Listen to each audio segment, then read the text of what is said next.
चोली फारे मोर जो बनवा ओई माँ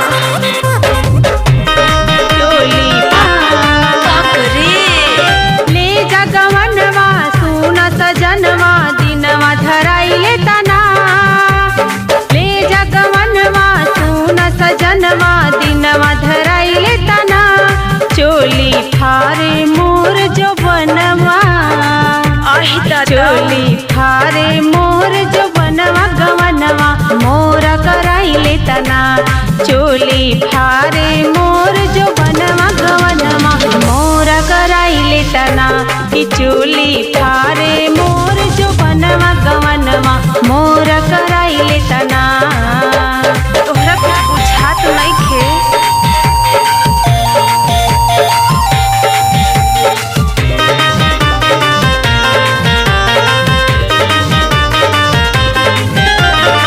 नदी के जैसन बढ़े जवानी उठे लहर मोर लहंगा में चोली में जो बना गदर मचावे देरी लगावना गवना में।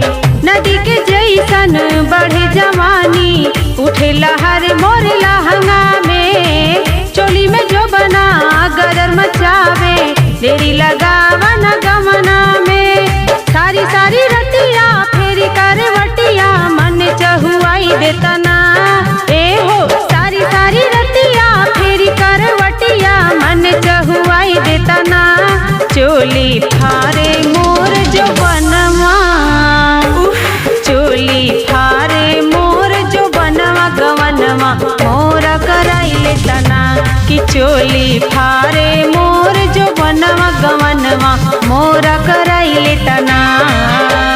हम कितना परेशान बानी जी।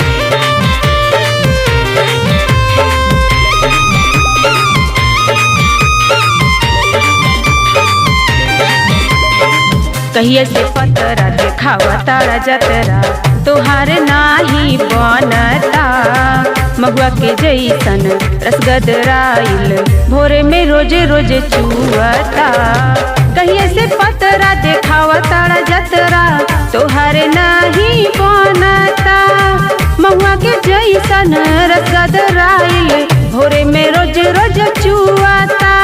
बेरी बेरी मन करे भरिया कवरिया कोरवा उठाइले तना ए हो बेरी बेरी मन करे भरिया कवरिया कोरवा उठाइले तना चोली फारे मोर जो बनवा चोली फारे मोर जो बनवा गवनवा मोरा कराइले तना कि चोली फारे मोर जो बनवा गवनवा मोरा कराइले तना। अरे अब तो कुछ करी जी।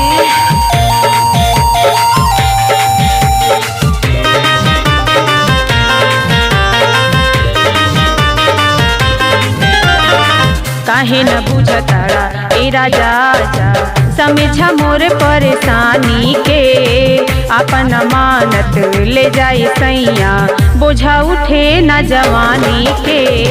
काहे न बुझताड़ा ए राजा आजा समझा मोर परेशानी के अपन अमानत ले जाए सैया बोझा उठे न जवानी के।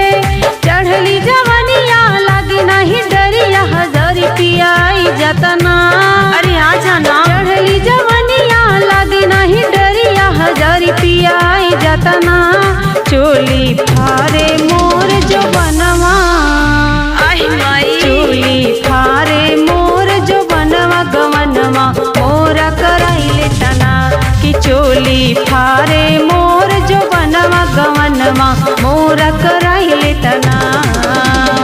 ई राजा जी गौना करा लेना ना तो जवानी जियान हो